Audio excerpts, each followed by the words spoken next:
welcome back. Good morning. This is a different upload, something more of the lines of what I would like to start uploading. When I started this channel, or what my goal with this channel is to kind of show the uphill battles that a videographer might come across, the lessons I wish I knew when I first started off, being able to give that kind of information to someone who is just starting off or stumbled across my channel and or a friend or family member. That's the kind of stuff I want to start uploading. We're gonna do exactly that today. And just to preface that too, why I might upload working out, for example, one day, grabbing a bite, or me doing X, Y, and Z, is I really want to get an entire scale of what this profession entails, what my day off is like, where I live, what I'm doing with my friends, the entire scale. I think that's an important balance and something to include in the videos. Sitting behind your computer the whole day, you gotta go out and get active. You gotta go and make healthy food. So all those things together is part of my life, and that's what I'm trying to include here too. What I'm trying to document here is the life of a videographer, the uphill battles, successes, the struggles that come with it. Yeah, that's basically everything that I'm trying to document, and we're gonna start off today on a great note by jumping into an editing breakdown of what I do throughout when I'm at school, mostly like nightlife videography, event photography, and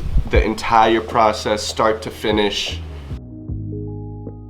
Starting off, I'm filming on this camera. Usually it's the Sony A7S II. I picked that camera because it's an absolute low light beast. I also work on this hard drive, which is like a lacy 4 terabyte drive. And then I recently purchased, this is more of my backup drive. This is my on-the-go Samsung T5 drive. This is great because it doesn't have an internal fan, so I can move it around, do whatever, super on the go, and I don't have to worry about losing my files. Whereas this one, it's larger and a little cheaper. It's not as fast, but if I was to drop it from right here, I'd lose absolutely everything on this hard drive. So this being my on-the-go drive and this one being my backup drive. The project is stored on this drive, so I'm gonna plug that in right now. Alright, so this is my desktop and I just plugged in my hard drive. If we go into the folder 2021, I'm pretty proud of my file structure. I keep everything super organized, and we click on Club Envy, which is the club that I filmed this video at. We go into March 27, the date I filmed the video on. We go into this folder PP, which stands for Premiere Pro for me, and I open up that Premiere Pro folder. I get into Premiere Pro files, Photoshop, After Effects, music, logos, everything I might need for that project is going to be in this Premiere Pro folder. I open this up here, and yeah, there's a bunch of different final products. But if I go into Club Envy for Real 2, we open that one up, it'll load up Premiere. Alright, so while we wait for the project to load up, I'm going to take you a little through more of my file structure, which is something that really helps me get a project done the most efficient way possible. If we open this folder called Footy, which I call footage, I have it usually divided up into A7S II, which is the camera I use, or my Mavic. If we open up A7S II, I have the videos and the photos I've taken throughout that project. For this case, we're going to do video. And if we go into there, you'll see all the videos I've taken that night. And if we sort it by kind, you will see that there are a total of 152 videos I took throughout that entire night. This being just a short clip of one of the ones I took. But yeah, there's a total, there's 164 total videos that I took throughout that night. Premiere Pro is the program of preference. Opening up Premiere Pro, we right away see the timeline that I work on.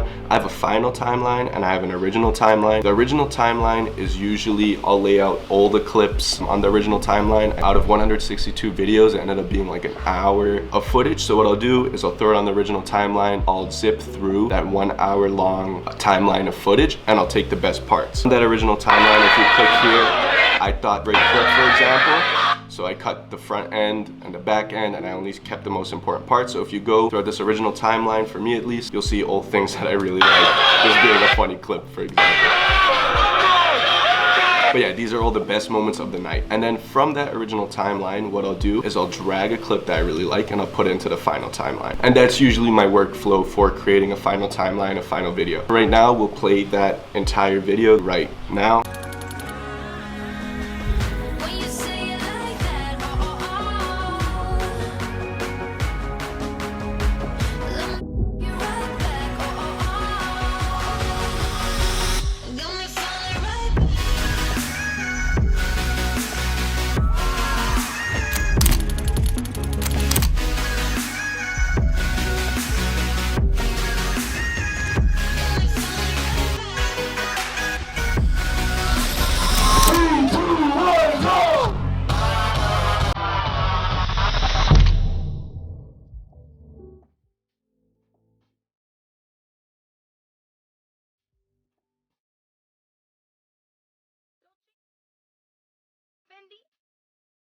Karen, they be sharing all their money, got me wearing fly. Let's get into breaking down the final video. So the entire video you guys just watched is probably about a minute long. Despite it being a minute long, there's a lot of psychological decisions that go into it, timing, there's a lot of pacing decisions that go into it. Really, there's a lot going on in just that minute alone. Starting off just like a regular story, you need an introduction. I thought a great way to introduce this club that I'm filming at is to show a couple clips of the place when it's empty, to show the atmosphere, show how big it is. And I purposely use a super wide lens so that you can see how big the real estate is. Starting off the video, we start off with a title. Starting off the video, we start with the title, the name of the place. I basically decided to stack the title a couple times. I thought that would be something creative, something different. So that's what you see there. Stacked with that title, I have a sound effect that you guys can see here. This is a camera shutter sound effect, so you hear, and that goes right along with the titles stacking on top of each other. With that being said, we'll let the video run. You're gonna see a bunch of atmosphere shots, a bunch of shots of the place empty, like I said. First shot ends with a strobe light passing right across the title, so it kind of serves as a transitional piece already.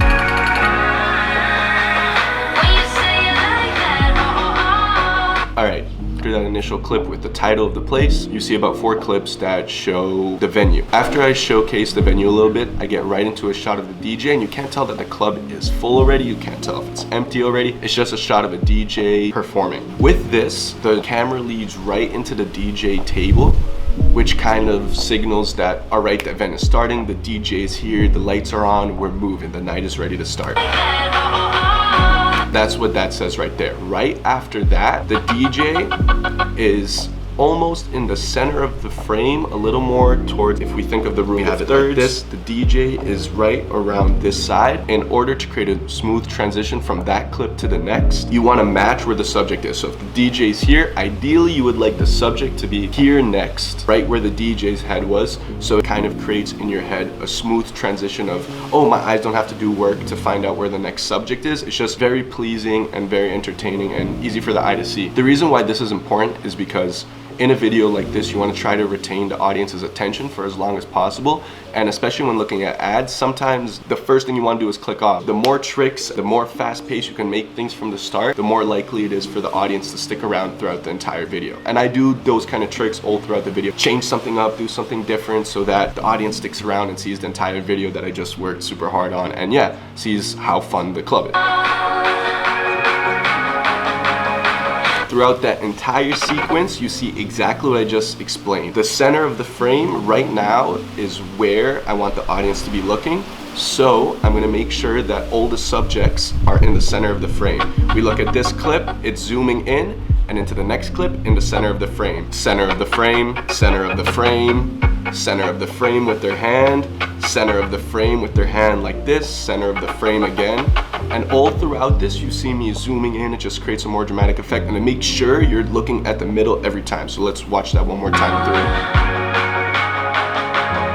All of that sequence, everybody was in the center of the frame. I felt like we saw enough of people, so let's get back to the atmosphere. Other than seeing people you know and everybody having a good time, what is the atmosphere like? Is it full? Is there a light show? What am I getting into if I go to the club here? So that's what we see with this sequence right here.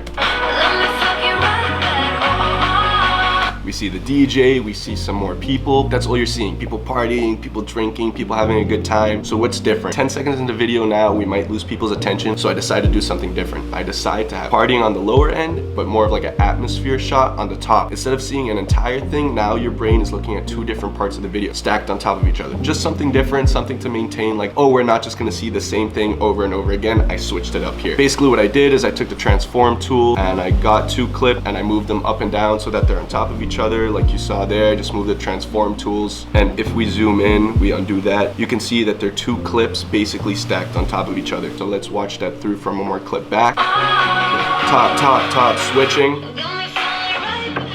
And that's a great part. Right when I feel like I'm losing, if I didn't lose your attention there yet, this next part will gain it for sure. I do an awesome transition that I planned out previously, where I told the DJ, who's also my friend, to throw his hands up in the air, and at the same time as he's moving his hands up in the air, I'm pointing the camera up, at the same time. When I was filming this, I already had in my head that at some point when the camera's going up, I would love to have a transition where I'm moving the camera downward. So it seems like a super seamless transition with the motion blur from the camera. Everything that's going on, it gets super blurry when you move the camera fast, so that's a perfect time to create a transition. DJ goes up, camera pans down, you're in a different location, you have no idea. Some people might even put it together. Anyway, let's check out the transition right now.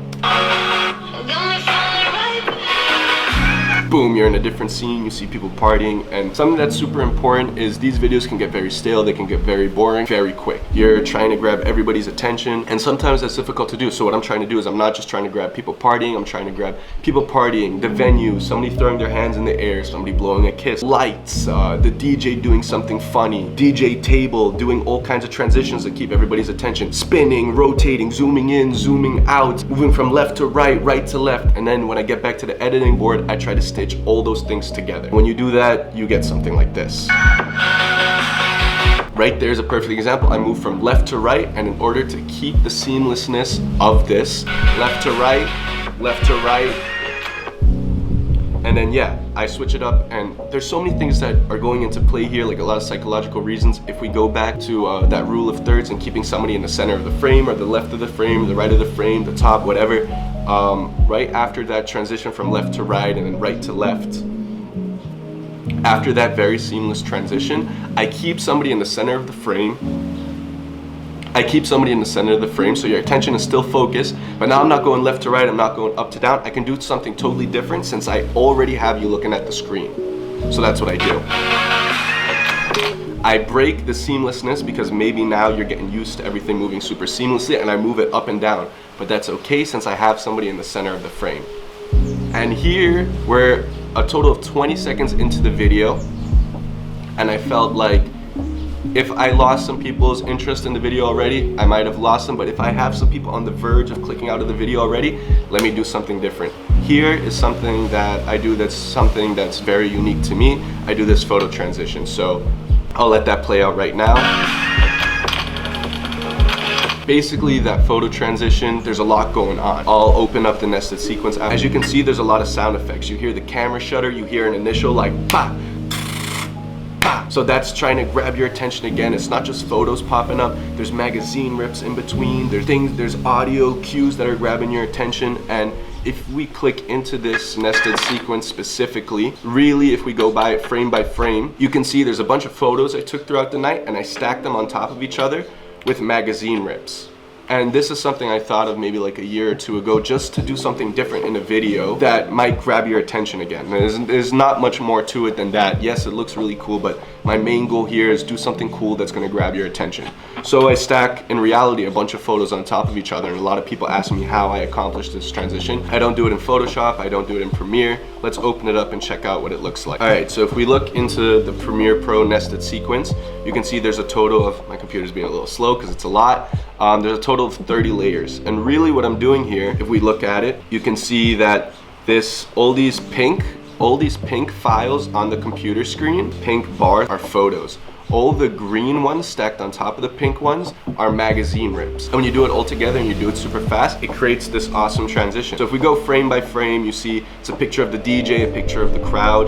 If we go over 2 frames, it's still that, and we go over 1 more frame, there's a new image introduced. It's a picture of some girls, and then the magazine rip fits over that new picture. We go over, it should be 3 more frames, 1, 2, 3. We're introduced to a new image, some people hanging out, some people partying, and there's a new magazine rip overlaying that one.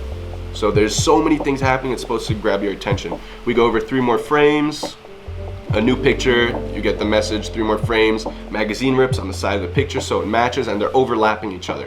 3 more frames, new picture, 3 more frames, new picture. However, now they're not vertical, it's a horizontal one. Kind of cool, you might not have even noticed that. 3 more frames, 3 more frames, 3 more frames. Every 3 frames a new picture is introduced, whether it's a crowd or it's somebody. Some people might recognize each other from the photos. It's a cool effect. And on top, so let's play it back one more time. There you see the photo transition. Right after the photo transition, I do like a shutter, like as if it was a photo with motion blur. So it kind of, I start with motion blur when the picture happens. It's like a transition into the picture sequence. And then I do the same thing out, and I accompany that with a sound effect like a camera shutter, even though it doesn't come with it. Boom. Now you get it. Then we go right back into it, that beautiful transition to end off that photo sequence. We get right back into the video. The video starts with a cool transition. I'm sure I'll make another transition going this way after that. Exactly, I went this way, then I go back the other way, and I do it in such a way that it's like you're moving around with it, you're really in it. Anyway,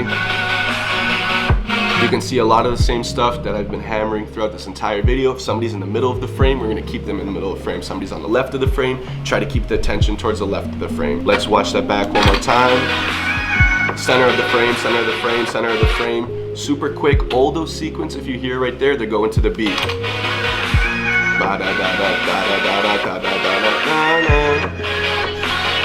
Right here is a super cool part. Go to, yeah, people partying. I thought, what, we can do something different. Let somebody put the earphones on. I asked the girl to do this, and as I'm doing that, I'm rotating the camera, doing an in-camera transition. The next clip is crazy, same kind of rotating thing. And then we get a shot of the strobe light, and I'm rotating as well. We go right into another shot of the DJ board, the DJ turntable. We're rotating through the table. You see the flashing lights of the table. It's also something different. It's not somebody partying, it's not somebody drinking. It's something different about the club atmosphere, the DJ. So we go to the spinning. We do the spinning out from the club crowd. We spin onto the turntable. You've seen the DJ doing his job. Then you see the same thing, but it stops. So now your attention really wasn't in the center of the frame. There was just a lot going on, but I have your attention to do something awesome now. I get your attention right back to the center of the frame, and I get the DJ to throw his hands up as to break all that crazy sequence that just happened with the turning. We're gonna do a super still shot, which sometimes doesn't work, but when it does work, it's gotta be something cool, like the DJ throwing his hands up. Here again, I mean, all that stuff was basically, I did, if you check out here, this is probably some overlay I found on YouTube. I'm kind of creating like a glitch, and then if you see on screen too, an unexpected error. Some people might not even catch that in the video, but all that stuff is there. And I'm including sound effects too to grab your attention and also to make the static feel like it's more realistic. What I'm really trying to do with this sequence here is, yeah, we're 30 seconds into watching people partying, watching people drink, finding out there's a DJ. I want to do something different that is going to grab your attention. Basically, that's the theme throughout this entire video. How am I going to get your attention, and how am I going to get you to continue watching the video? Well, I create something new, something different you haven't seen throughout the entire video. It's going to be a live clip of the DJ playing a crazy cool song with the audience and whatever.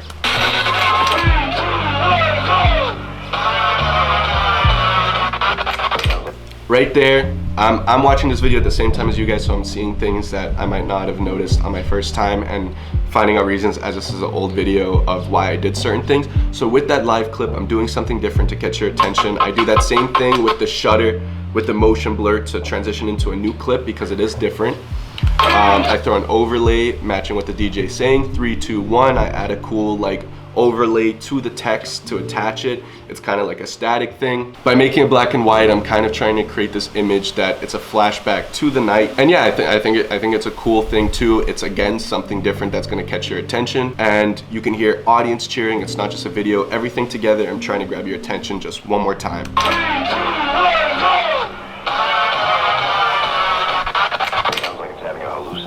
And at the same time that I did that, surprise you with a new song when we come back from that sequence. And that allows me to transition into a new song very seamlessly because I didn't have to transition that song with a crossfade or something. I can go right back into a new song because you just heard screaming and yelling, and it's a great new place to fade into a new song at the same time as the audience is cheering. It's not gonna be like, oh, we're in a new song. It's like, we're doing so many different things at once, and slowly at the same time, you're gonna hear a new song. So that's what I do right here. New song.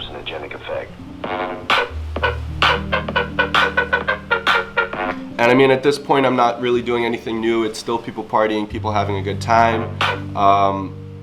And I'm doing that same rinse repeat thing of having somebody in the center of the frame and keeping your attention toward the center of the frame. So at this point, I'm also matching the cuts to the beat of the song. Bam, bam, bam, bam, ba da bam, bam, bam, bam, bam. And at all those times that I was like moving my hand is where I'm gonna do cuts. And it's not something you have to do, but it's something that I found to work very effectively and keep viewer retention. We'll let the video play out from here. Sounds like it's having a hallucinogenic effect.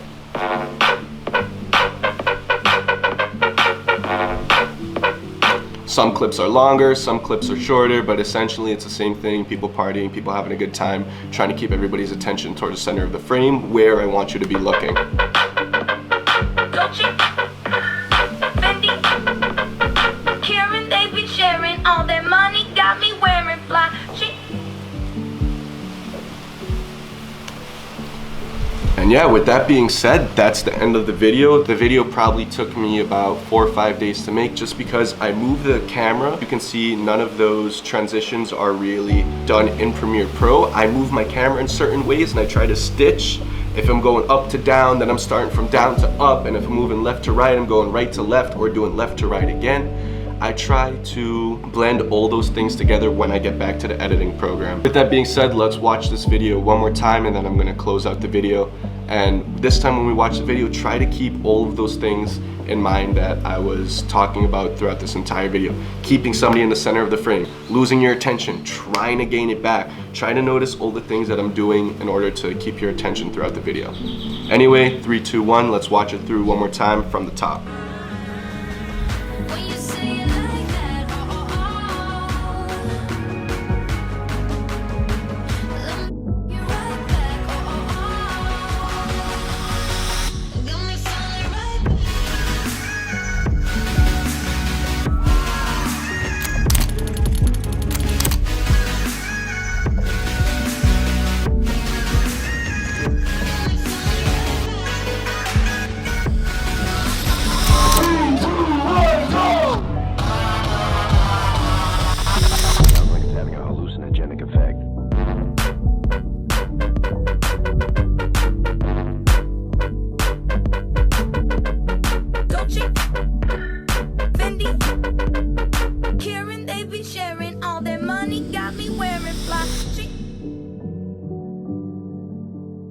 With that being said, I hope this was a super informative video. I had a lot of fun making it and I always love teaching people about these kinds of things. If you thought it was a super helpful video, a thumbs up, a comment would be appreciated, and I plan on doing a bunch more videos like this in the future because this is what I really want to do with this channel, be able to teach people, be able to showcase my work and reflect on how I've progressed throughout the years and the different decisions I made. To end this video off, I thought it would be cool to preview the way I film these clips with all the transitions so you guys can see that I'm not just doing all these crazy things in Premiere Pro, I'm actually doing them with the camera.